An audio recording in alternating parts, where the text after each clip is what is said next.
ہمارا معبود ہے وہ بے مثل ہے، جو ہمارا معبود ہے وہ لا شریک ہے، جو ہمارا معبود ہے وہ بے حد ہے، کوئی حد نہیں، اور چونکہ کوئی حد نہیں لہذا ہر وصف سے وہ مخلوق کی ہر صفت سے وہ پاک ہے۔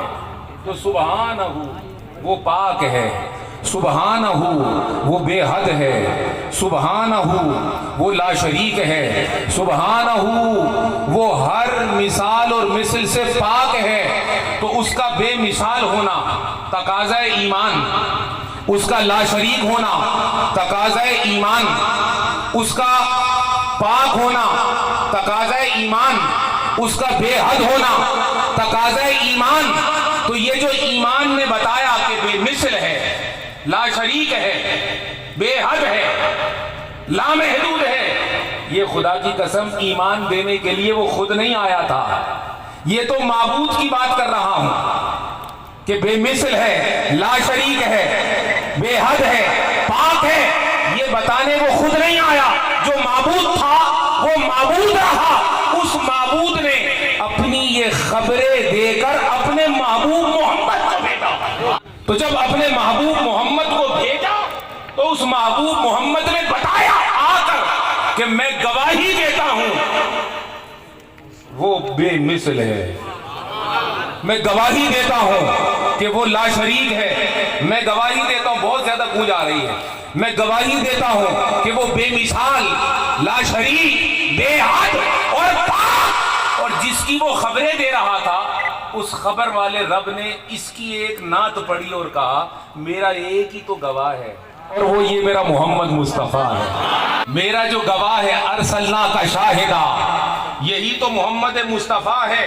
تو معبود کے بارے میں محبوب نے بتایا، جب اس نے گواہی دی کہ وہ بے مثل، وہ لا شریک، وہ بے حد اور وہ پاک، تو گواہی دے کر محبوب فارغ نہیں ہو گیا، چونکہ وہ تو آج بھی بے مثل ہے، وہ تو آج بھی لا شریک ہے، وہ تو آج بھی بے حد ہے، وہ تو آج بھی پاک ہے۔ معلوم ہوا اگر معبود اپنی شانوں میں ہے تو محبوب بھی اپنی شانوں میں ہے، تو محبوب محمد مصطفیٰ بھی اپنی شانوں میں ہے۔ تو بس مجھے کہنے دو وہ معبود ہو کر بے مثل، یہ محبوب ہو کر بے مثل، وہ معبود ہو کر بے مثل، یہ محبوب ہو کر بے مثل، وہ معبود ہو کر لا شریک، یہ محبوب ہو کر اپنی رسالت میں لا شریک، وہ معبود ہو کر بے حد،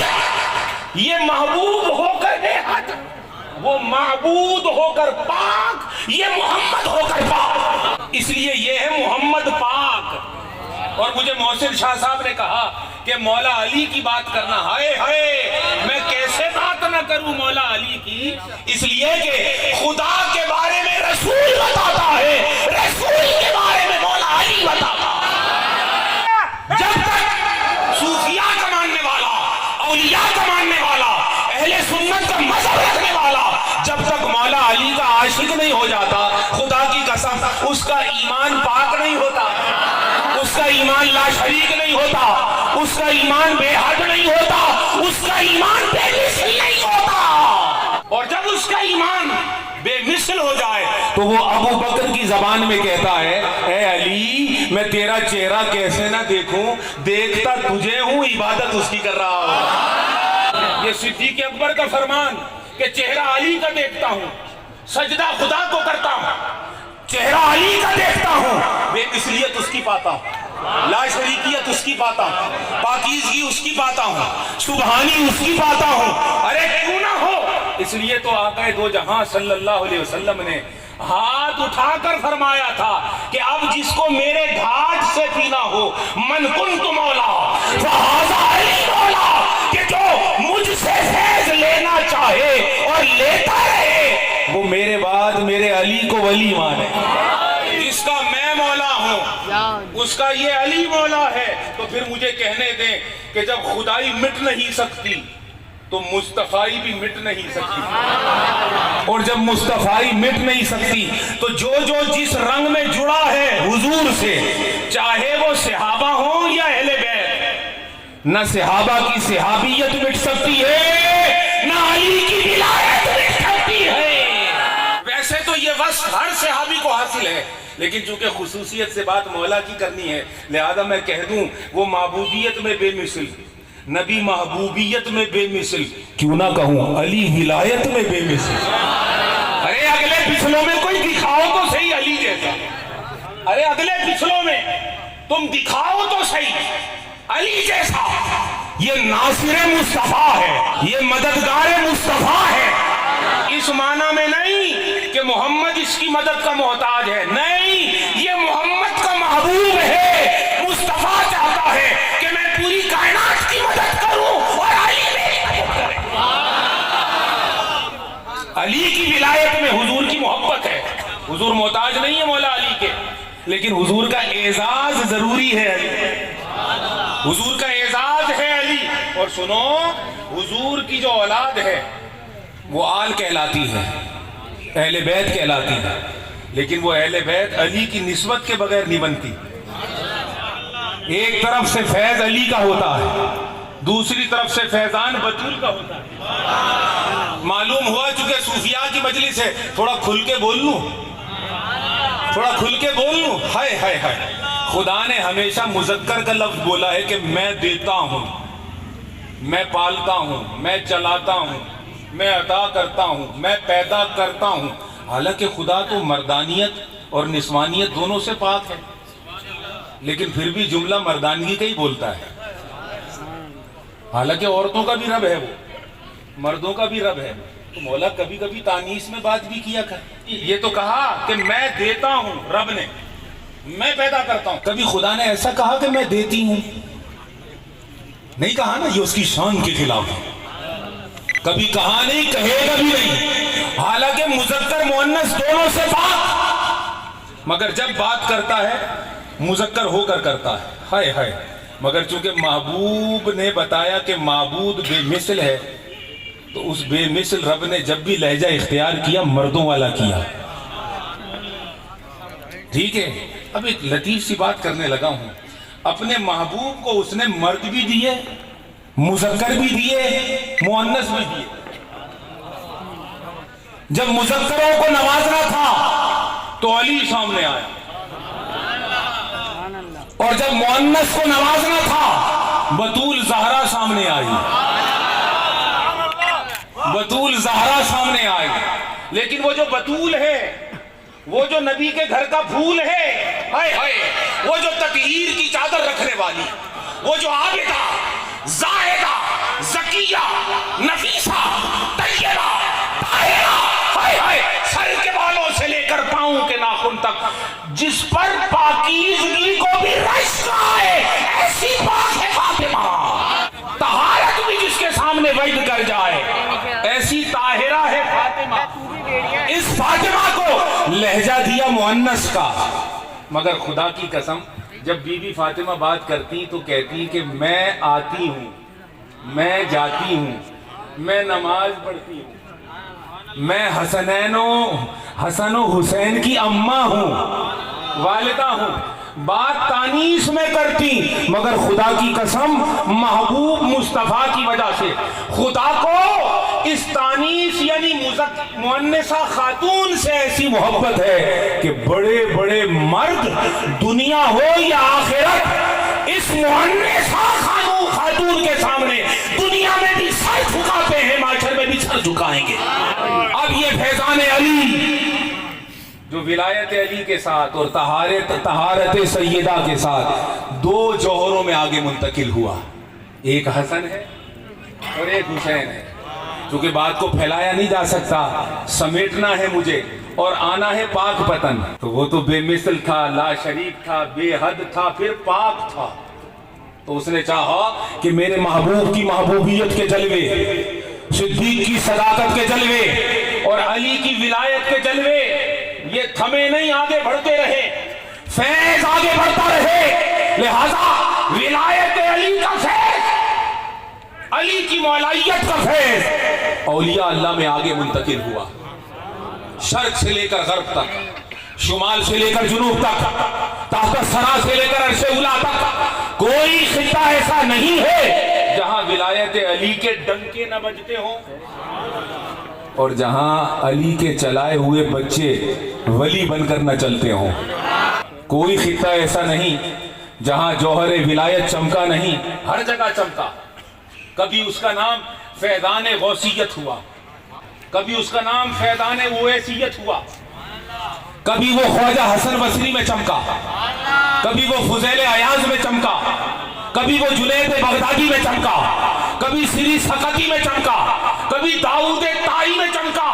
الغرض وہ فیض علی کا چلتا چلتا عراق کے ایک گھر, جو گھر اوش میں تھا اور اس گھر میں بختیار تھا, بختیار بن کر چمکا. اور وہ بختیار کاکی پھر اس فیض کو لے کر رکا نہیں, پھر چل پڑا. اور جب چل پڑا تو پھر وہ ملتان پہنچا. جب ملتان پہنچا تو ملتان کی مسجد میں فیض لینے والا پہلے سے ایک مسعود بیٹھا تھا. بختیار کاکی مسجد میں آ کے نماز پڑھ رہے ہیں, بابا فرید کتاب پڑھ رہے ہیں. مسجد میں نماز پڑھ رہے ہیں بختیار کاکی, اور فرید پاک پڑھ رہے ہیں کتاب. کیا پڑھ رہے ہیں؟ کتاب. اب جب کتاب پڑھ رہے ہیں اور کتاب پڑھتے پڑھتے صاحب کتاب بختیار کاکی کو بھی دیکھ رہے ہیں. انہوں نے نفل پڑھ لیے. جب نفلوں سے فارغ ہوئے نظر پڑی بابا فرید پر. اب یہ تو مسعود تھا, فرید تو بننے والا تھا, دین کا فرد بننے والا تھا, فرید الدین. حضرت بختیار کاکی رحمت اللہ علیہ نے دیکھ کر فرمایا, نام کیا ہے آپ کا؟ عرض کے حضور مسعود. کیا پڑھ رہے ہیں؟ عرض کے حضور کتاب نافع پڑھ رہا ہوں. آپ نے فرمایا مسعود یہ نافع آپ کو نفع دے گی, یہ کتاب آپ کو نفع دے گی. ہائے ہائے. حضرت بابا فرید الدین گنج شکر تڑپ اور فرمانے لگے, دوڑ کر گئے, قدموں میں گر گئے اور قدموں میں گر کر کہنے لگے حضور مجھے کتاب نفع نہیں دے گی, نفع تو مجھے آپ کی ذات دے گی. نفع تو مجھے آپ کی ذات دے گی. بس یہاں سے فرق آ گیا مولویوں کا اور صوفیوں کا. یہ فرق ہے, کوئی جھگڑے کی بات نہیں, سمجھنے کی بات ہے. جو کتاب تک رک جائے بس وہ مولوی رہتا ہے, قابل احترام ہے. ہر عالم قابل ہے. دیکھو عوام سے بھی کہتا ہوں علماء کی آپ نے تنقید ان پر نہیں کرنی, یہ تو ایک درجے کی بات ہے. جو کتاب تک رک جائے وہ فقط ہم جیسا مولوی ہے یوں کہہ لیتے ہیں, اور جو کتاب سے آگے بڑھ کر صاحب کتاب میں غرق ہو جائے خدا کی قسم وہ پھر مولوی نہیں رہتا, وہ مولا بن جاتا ہے. مولوی ہرگز نہ شد مولا ہے. مولانا مثنوی رحمت اللہ نے فرمایا, مولانا رومی رحمت اللہ, مولوی ہرگز نہ شد مولا روم تا غلام شمس تبریزی نہ شد. جب تک وہ شمس تبریز کا غلام نہ ہو جائے وہ تو بس کتاب والا مولوی رہتا ہے, آگے نہیں بڑھ پاتا. اور جب اسے کوئی شمس تبریزی مل جائے تو پھر وہ تو مولا بن جاتا ہے. پہلے کتابیں پڑھتا تھا, جب مولا بن جاتا ہے اس کے اندر سے کتابیں نکلتی. جب فرید الدین ہو گئے تو خدا کی قسم بختیار کی نظر پا کر جب فرید الدین ہو گئے تو اس سے پہلے جس قصبے میں رہتے تھے وہ تھا پٹن پاک, اور جب فرید الدین نے اس کو رنگا تو وہ ہو گیا پاک پتن. پاک پتن کیا مطلب؟ وہ معبود, اس کا محبوب مدینے والا, اور مدینے والے کا مقصود مولا علی, اور اس مولا علی کا منظور نظر فرید الدین. جب منظور نظر ہو گئے تو اب جس خطے پر بیٹھے ہیں پاک پتن کا وہ خطہ اجودن کا, بعد میں پاک پتن ہو گیا, جس خطے میں بیٹھے ہیں وہاں بھی خلقت نے ہجوم کرنا جب شروع کیا تو اپنے شیخ محترم سے عرض کی حضور بختیار کاکی سے کہ مخلوق مجھے یہاں بھی نہیں چھوڑتی, مخلوق مجھے یہاں بھی نہیں چھوڑتی, میری عبادت میں خلل آتا ہے, تو مجھے اگر حکم ہو تو میں یہاں سے سفر کر جاؤں. تو حضور بختیار کاکی رحمت اللہ نے فرمایا میرے فرید خلقت تو تجھے قیامت تک نہ چھوڑے گی. حضور عبادت میں خلل آتا ہے, فرمایا یہ جیسے بھی ہیں ان کو قبول کر, یہی تیری عبادت ہے, یہی تیری بولیے نا عبادت ہے. لوگ ہم سے پوچھتے ہیں کہ یہ گنجے شکر کیوں ہو گئے, تو بزرگوں نے اس کا جواب لکھا ہے کہ جب بختیار کاکی رحمت اللہ علیہ نے مجاہدے کروانا شروع کیے تو حضور فرید پاک نے 7 دن روزہ رکھا اور نہ اس میں افطار کی نہ سحر کی اور مسلسل روزہ. اور اس قدر لاغر ہو گئے کہ چلنے پھرنے میں بھی دقت آتی تھی. آپ کی عادت یہ تھی جب سحر کا وقت آتا اپنے شیخ کے حجرے پر آتے, دروازے پر کھڑے ہو جاتے. اگر جھلک نظر آ جاتی تو سمجھتے یہ سحری ہو گئی. جب افطار کا وقت آتا کھاتے کچھ نہیں, چلتے ہوئے دروازے مرشد پر آتے اور آ کر کھڑے ہو جاتے. اگر مغرب کی نماز کے لیے شیخ نکلتا اور جلوہ ہو جاتا سمجھتے افطار ہو گئی. ہائے ہائے میرے دوستوں, میں کس زبان سے بتاؤں فرید کا یہ کون سا روزہ ہے جو محبوب کی دید سے سحر ہوتا ہے, محبوب کی دید سے افطار ہوتا ہے. تو جس کی ابتدا میں بھی عشق ہے, جس کی انتہا میں بھی عشق ہے, میں کیوں نہ کہوں وہ فرید سر سے لے کر پاؤں تک سارا ہی عشق ہے, سارا ہی عشق ہے. جب 7واں دن آیا اور زیارت کے لیے نکلے, لڑکھڑا گئے, چل نہ سکے, ٹھوکر لگی, گر پڑے. تو مٹی کے کچھ ڈیلے تھے, جب منہ مبارک زمین کے قریب آیا تو وہ ڈیلے اچھل کے منہ میں آ گئے. جب وہ منہ میں آ گئے تو جس کی زیارت کے لیے جا رہے تھے وہ دفاع میں آ گیا. وہ مٹی منہ میں گئی اور حضور بابا صاحب فرماتے ہیں کہ میرا منہ یکدم میٹھا ہو گیا اور وہ خاک مٹھاس بن گئی, شکر ڈلیاں بن گئی. میں وہ پی گیا اور اسی مستی میں چلتا گیا. اور حضور بختیار کاکی رحمت اللہ علیہ کی خدمت میں عرض کی, زیارت کے بعد کہنے لگا حضور آج ایک عجیب واقعہ ہوا ہے. در یار پر پڑی ہوئی مٹی جب منہ میں گئی تو شکر ڈلیاں بن گئی, منہ میں میٹھی ڈلیاں بن گئی. حضور بختیار کاکی رحمت اللہ علیہ نے سن کر فرمایا فرید ابھی تو تمہارا منہ میٹھا ہوا ہے, انتظار کرو اس مٹھاس کی برکت اللہ پاک تمہارے پورے وجود کو میٹھا کر دے گا. اور جب تم میٹھے ہو جاؤ گے سر کے بالوں سے لے کر پاؤں کے ناخن تک, یاد رکھو تم بھی میٹھے رہو گے اور جو تمہارے سلسلے میں جڑتا جائے گا وہ بھی میٹھا ہوتا جائے گا, سارے میٹھے ہو جائیں گے. اس مٹھاس کو بانٹنے کے لیے 2 شجر لگائے, ایک دہلی میں نظام کا لگایا اور ایک کلیئر میں صابر کا لگایا. ہائے ہائے محمد مصطفیٰ کے 2 دست و بازوؤں کی یاد تازہ کر دی. ایک صداقت کا بازو, دوسرا عدالت کا بازو. اور میرا بابا بھی فاروقی ہے, فاروقی ہے, عدالت کی نسبت رکھتا ہے. 2 شجر لگائے, دہلی میں لگایا نظام, کلیئر میں لگایا صابر. اور صابر کیوں بنے یہ تو علاؤ الدین تھے, بھانجے تھے بابا جی کے اور داماد بھی ہوئے, تو پھر صابر کیوں ہوئے؟ ہائے ہائے, لنگر کا سارا ذمہ علی احمد صابر کلیری رحمت اللہ علیہ کے حوالے تھا. لنگر فرید بٹتا تھا, نگرانی حضرت علاؤ الدین احمد صابر کلیری کیا کرتے تھے. فرماتے ہیں 12 سال تک میرا یہ بھانجا لنگر خانے کا نگران رہا ہے, مگر اس کا عالم یہ تھا کہ ایک دانہ بھی لنگر سے خود نہیں کھایا. پتے کھاتے, سبزی کھاتے, مگر لنگر سے نہ کھاتے, دولے ہو گئے. کسی نے عرض کیا حضور آپ کا علاؤ الدین لنگر سے کھاتا نہیں ہے. بابا صاحب کی زبان سے نکلا میرا صابر جو ہے, میرا صابر ہے, یہ میرا صابر ہے. بس وہ جو زبان فرید سے نکلا میرا صابر ہے, زبان بھی تو مسعود تھی. وہ دن نوراج کا دن مخدوم علی احمد صابر کلیری اپنے اس نام سے کم صابر کے لقب سے زیادہ جانے جاتے ہیں. نظام الدین اولیاء رحمت اللہ علیہ کے لیے بابا صاحب نے فرمایا میرے سینے کا فیض نظام کے پاس ہے, میرے دل کا فیض تو صابر کے پاس ہے. ادھر جمال ہے, ادھر جلال ہے, ادھر بھی نور ہے, ادھر بھی نور ہے, ادھر بھی فیض ہے, ادھر بھی فیض ہے. وہ بھی دست فرید ہے, یہ بھی دست فرید ہے. ہندوستان پر, اس خطہ سرزمین پر تحت سرا سے لے کر عرش اولا تک خدا کی قسم 2 بازوؤں کی حکومت ہو رہی ہے, اور وہ دونوں بازو کسی اور کے نہیں فرید کے ہیں. اور ہمیں یقین یہ دونوں بازو پھیلیں گے، صابریوں کو بھی چھاؤں ملے گی، نظامیوں کو بھی چھاؤں ملے گی۔